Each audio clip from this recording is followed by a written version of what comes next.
اللہ کے لیے ہے، ہم اس کی حمد بجا لاتے ہیں، اسی سے مدد مانگتے ہیں، اسی سے بخشش طلب کرتے ہیں، اور ہم اپنے نفس کی برائی اور اپنے برے اعمال سے اللہ کی پناہ چاہتے ہیں۔ جس شخص کو اللہ تعالیٰ ہدایت دے اسے کوئی گمراہ کرنے والا نہیں، اور جسے وہ گمراہ کر دے اسے کوئی ہدایت دینے والا نہیں۔ اور میں گواہی دیتا ہوں کہ اللہ کے سوا کوئی سچا معبود نہیں، وہ تنہا، اس کا کوئی شریک نہیں، اور میں گواہی دیتا ہوں کہ محمد صلی اللہ علیہ وسلم ہمارے بندے اور رسول ہیں۔ درود و سلام نازل ہوں آپ پر اور آپ کے اصحاب پر اور آپ کے آل پر۔ حمد و صلات کے بعد اللہ کے بندو، اللہ سے ڈرو جس طرح اس سے ڈرنے کا حق ہے، اور خلوت و سرگوشی ہر حال میں اس کی نگرانی کا احساس اپنے دل میں قائم رکھو۔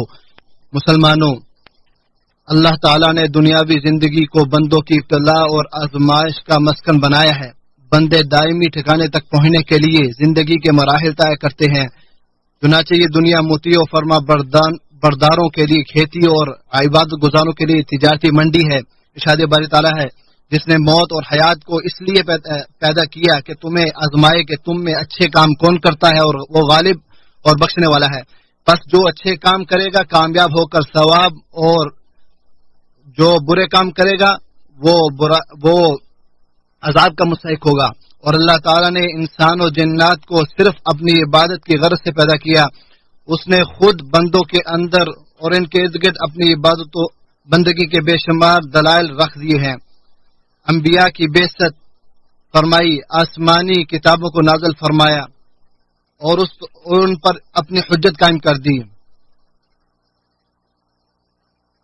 اور پس بندے کو اس دنیا میں جو عمر دی گئی ہے وہی اس کی محنت اور اس کے عمل کی مدت ہے، پھر اس کے بعد اپنے رب سے جا ملے گا۔ ارشاد باری تعالیٰ ہے، انسان تو تکلیف سہ کر کشاں اپنے پروردگار کی طرف جا رہا ہے، پھر تو اس سے ملنے والا ہے۔ اور دنیا کی زندگی آخرت کے مقابلے میں بہت مختصر ہے، چاہے انسان کو کتنی لمبی عمر ملے، ایک دن تو اس کو موت آنی ہی ہے۔ اور ہر سانس جو انسان کے سینے میں آتی جاتی ہے وہ اس کی زندگی کے مراحل میں سے ایک مرحلہ ہے جو گزر جانے کے بعد واپس نہیں ہوتا۔ اور عمر کا زیادہ ہونا در حقیقت اس کا کم ہونا اور موت سے قریب ہونا ہے، مگر اکثر لوگ اپنی تخلیق کی حکمت سے غافل ہیں، اس لیے دنیا کی چکا چوند اور فتنہ سامانیوں میں گرفتار ہوتے جاتے ہیں، اپنے وجود کے مقصد حقیقی کو فراموش کر بیٹھتے ہیں۔ ارشاد باری تعالیٰ ہے، تمہیں کثرت کی ہوس نے غافل کر رکھا یہاں تک کہ تم قبرستان پہنچ گئے۔ دن و رات اور سورج و چاند کی گردش مختلف موسموں اور زمانوں کے آنے جانے، حالات کے بدلنے، سالوں کے گزر جانے اور دنوں کے پلٹنے میں بہت ساری عبرتیں ہیں جو بندے کو یہ یقین دلاتی ہیں کہ دنیا کی زندگی فانی، غیر مستقر اور گزر جانے والی ہے۔ چنانچہ اللہ تعالیٰ نے رات و دن، سورج و چاند، چاشت، فجر اور عصر کی قسم کھائی ہے، اور بندوں کو اس بات کی دعوت دی ہے کہ وہ چاند اور سورج کی گردش کی وجہ سے اوقات کے گزرنے اور حالات کے اتار چڑھاؤ سے عبرت حاصل کرے۔ ارشاد باری تعالیٰ ہے، اور چاند کی ہم نے منزلیں مقرر کر دی ہیں تاکہ وہ کھجور کی پرانی ٹہنی کی طرح رہ جاتا ہے، نہ تو سورج سے یہ ہو سکتا ہے کہ وہ چاند کو جا پکڑے، اور نہ ہی رات دن پر سبقت لے جا سکتی ہے۔ سب اپنے اپنے مدار پر تیزی سے رواں دواں ہیں۔ ہر سال، ہر دن جو انسان کی عمر میں کم ہوتا ہے، اس میں اس بات کی یاددہانی کہ ہر ابتدا کی انتہا۔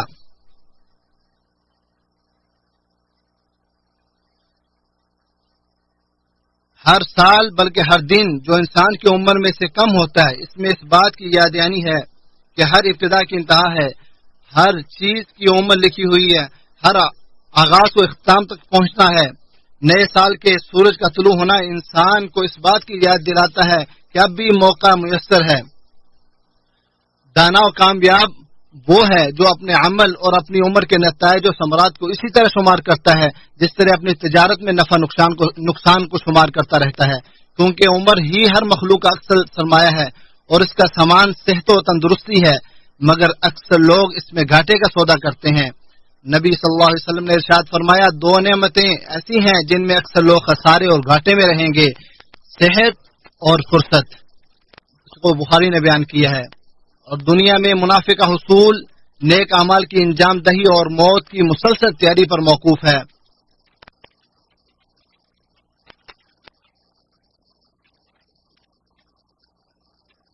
اور انسان لمبی عمر کا متمنی ہوتا ہے، دنیا اور اس کے مال و متاع کا حریص ہوا کرتا ہے، اور نعمتیں اسے آخری انجام اور عنقریب آنے والی موت سے غافل کر دیتی ہیں۔ رسول اللہ صلی اللہ علیہ وسلم نے ارشاد فرمایا، آدم کا بیٹا بوڑھا ہو جاتا ہے لیکن اس میں دو چیزیں جوان رہتی ہیں، مال اور عمر کی حرص و طمع۔ بخاری و مسلم نے اس کو بیان کیا ہے۔ دنیا کی حقیقت اور اس کے صورت زوال سے واقف کار انسان کی سب سے بڑی دانش مندی یہ ہے کہ وہ ہر معاملے میں نفع بخش اور اکمل ترین چیز کو اختیار کرے، چنانچہ وہ اپنا وقت انہی چیزوں میں صرف کرتا ہے جن کے فوائد کامل اور نتائج خوشکن ہوں۔ وہ فضیلت والے اعمال میں سب سے اعلیٰ، نیک اعمال میں سب سے بلند اور عبادتوں میں سب سے اہم کو اختیار کرتا ہے، اور جو اطاعتوں اور نیکیوں پر دوام نہ بڑھ سکے اسے چاہیے کہ وہ گناہوں اور برائیوں سے کنارہ کش ہو جائے، اور جو نیکی کر کے احسان کر کے خیرات میں آگے نہیں بڑھتا تو وہ گناہ کر کر کے وہ پیچھے رہ جاتا ہے۔ اور طاقت و قوت کے بعد کمزوری کا آنا زندگی کی ایک لازمی شے ہے، جوانی کے بعد بڑھاپے کا آنا یقینی امر ہے، اور تندرستی کے بعد بیماری کا لاحق ہونا ایک ایسی راہ ہے جس پر چلے بغیر کوئی چارہ نہیں ہے۔ ارشاد باری تعالیٰ ہے، اللہ تعالیٰ وہ ہے جس نے تمہیں کمزور سی حالت سے پیدا کیا، پھر اس کمزوری کے بعد تمہیں قوت بخشی، پھر اس قوت کے بعد تمہیں کمزور اور بوڑھا بنا دیا۔ اول سے آخر تک دنیا کی مثال اس کھیتی کی سی ہے جو موسلادھار بارش کے بعد اگتی ہے، جس کی ہریالی اور خوبصورتی سے اس کے مالک خوش ہوتے ہیں، پھر وہ کچھ ہی مدت میں سوکھ کر بس ہو جاتی ہے۔ ارشاد باری تعالیٰ ہے، خوب جان رکھو کہ دنیا کی زندگی صرف کھیل تماشا، زینت اور آپس میں فخر و غرور اور مال و اولاد میں ایک دوسرے سے اپنے آپ کو زیادہ بتلانا ہے۔ جیسے بارش اور اس کی پیداوار کسانوں کو اچھی معلوم ہوتی ہے، پھر جب وہ خشک ہو جاتی ہے تو زرد رنگ میں اس کو تم دیکھتے ہو، پھر وہ بالکل چورا چورا ہو جاتی ہے، اور جسے اتنی لمبی عمر مل جائے کہ اس کے چہرے پر سفیدی ظاہر ہونے لگے تو گویا یہ اس کے قرب موت کی وارننگ ہے۔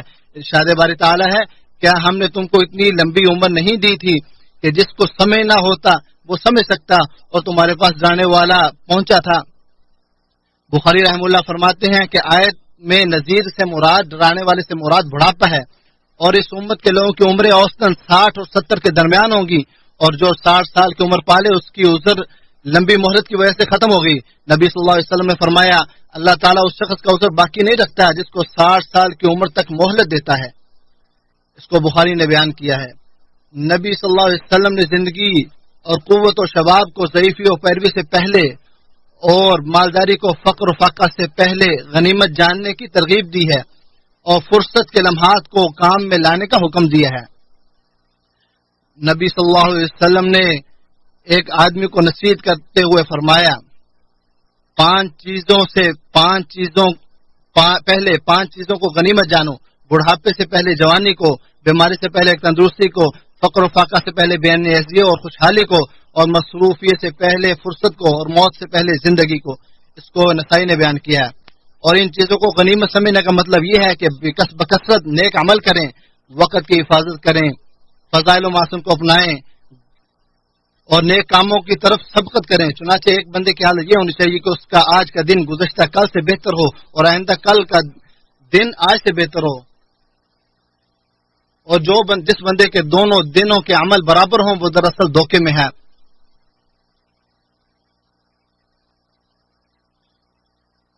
چند روزہ زندگی کا سب سے بڑا ضیاع یہ ہے کہ ان اوقات کو آخرت سنوارے بغیر یوں ہی ضائع کیا جائے، اور جو شخص اپنے وقت کی حفاظت نہیں کرتا اس کے ہاتھ سے اس سے فائدہ اٹھانے کا موقع نکل جاتا ہے۔ اور وقت کا سب سے بہتر مقصد یہ ہے کہ اسے دین و دنیا کے لیے نفع بخش علم کے حاصل کرنے میں، قرآن کی تلاوت کرنے میں، صبح و شام کے ذکر و اذکار میں، حلال روزی کمانے میں اس کو صرف کیا جائے۔ دنیا میں ایک طرح کے حالات نہیں رہتے، دن بدلتے رہتے ہیں، اور ایک انسان خوشی اور غمی، امیر و فقیری اور امن و خوف کے مختلف حالات سے لامحالہ گزرتا ہے۔ ارشاد باری تعالیٰ ہے، اور یقیناً ہم تمہیں خوف اور بھوک اور مالوں اور جانوں اور پھلوں کی کمی میں سے کسی نہ کسی چیز کے ساتھ ضرور آزمائیں گے۔ اس میں اللہ تعالیٰ کی حکمت یہ ہے کہ ایک بندہ بہر صورت اپنی حالت کے مطابق اسی کی عبودیت میں رہے. چنانچہ شکر کے بغیر صبر مکمل نہیں ہو سکتا، اور نعمت کی قدر وہی جانتا ہے جسے نعمت چھن جانے کی تکلیف کا احساس ہو.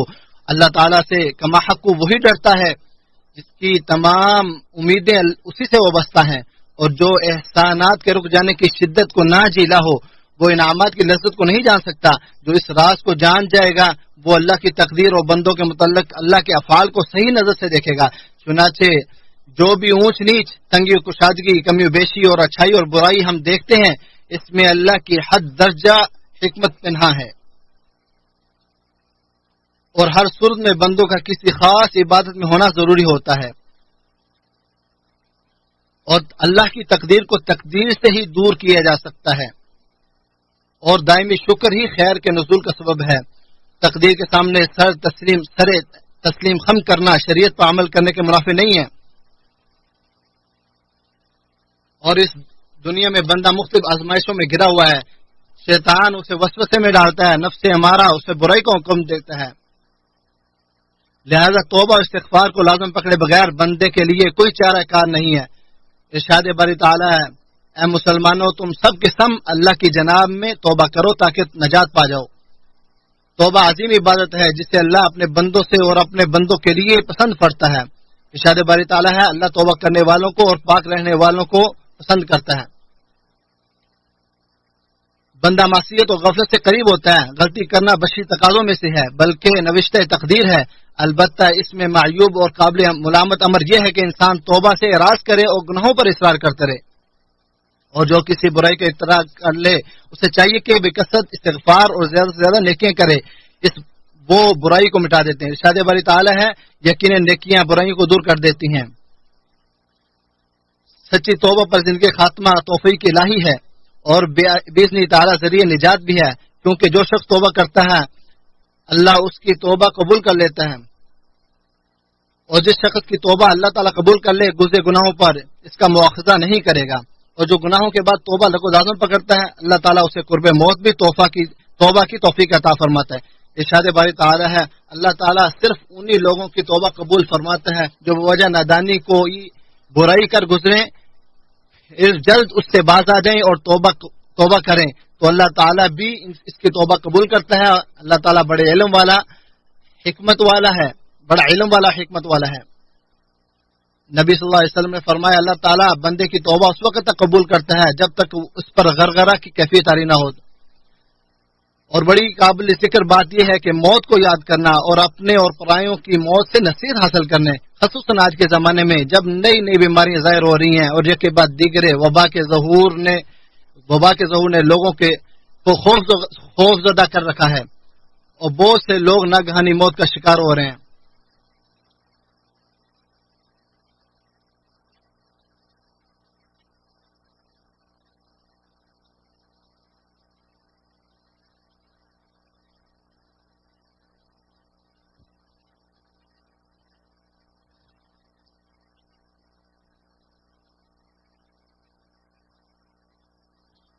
ابن عمر رضی اللہ تعالیٰ عنہ بیان کرتے ہیں کہ نبی صلی اللہ علیہ وسلم نے میرے کندھے کو پکڑ کے فرمایا کہ تو دنیا میں ایسے ہو جیسے تو مسافر ہے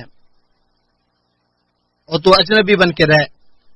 اور ابن عمر کہا کرتے کہ جب تو شام کرے تو صبح کا انتظار نہ کر، اور جب تو صبح کرے تو شام کا انتظار نہ کر.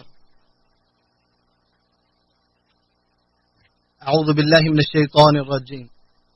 کہہ دیجئے کہ دنیا کی کا فائدہ قلیل ہے اور آخرت کا فائدہ اس کے لیے ہے جو اس سے ڈر گیا، اور تم ذرا برابر بھی ظلم نہیں کیے جاؤ گے. اللہ تعالی ہمیں قرآن کے ذریعے برکت عطا فرمائے اور قرآن میں جو موجود آیات ہیں اور حکمت والے ذکر ہیں اس سے فائدہ پہنچائے. میں اسی پر اکتفا کرتا ہوں اور اللہ سے اپنے لیے تمہارے لیے معافی طلب کرتا ہوں اور تم بھی اس سے معافی طلب کرو، بے شک وہ معاف کرنے والا رحم کرنے والا ہے.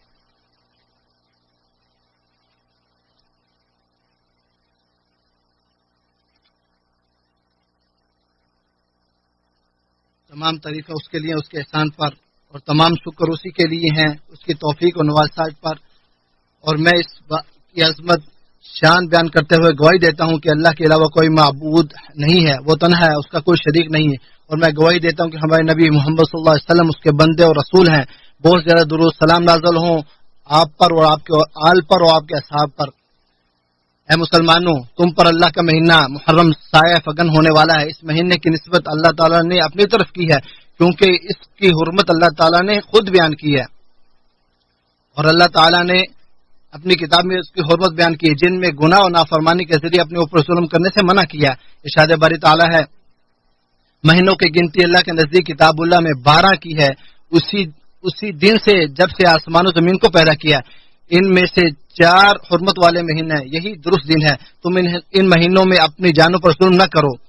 ابن عباس فرماتے ہیں، ان مہینوں میں گناہ کرنا سنگین جرم ہے، اور ان میں کیے گئے نیک اعمال کا اجر و ثواب کئی گنا بڑھ جاتا ہے۔ اس مہینے میں بکثرت نفلی روزے رکھنا مستحب عمل ہے۔ نبی صلی اللہ علیہ وسلم نے فرمایا، رمضان کے بعد سب سے افضل روزے اللہ کے مہینے محرم کے روزے ہیں، اور فرض نمازوں کے بعد سب سے افضل رات کی نماز ہے۔ اور ان دنوں میں سب سے افضل دن جس میں روزہ رکھنے کی جستجو ہونی چاہیے وہ عاشورہ کا روزہ ہے۔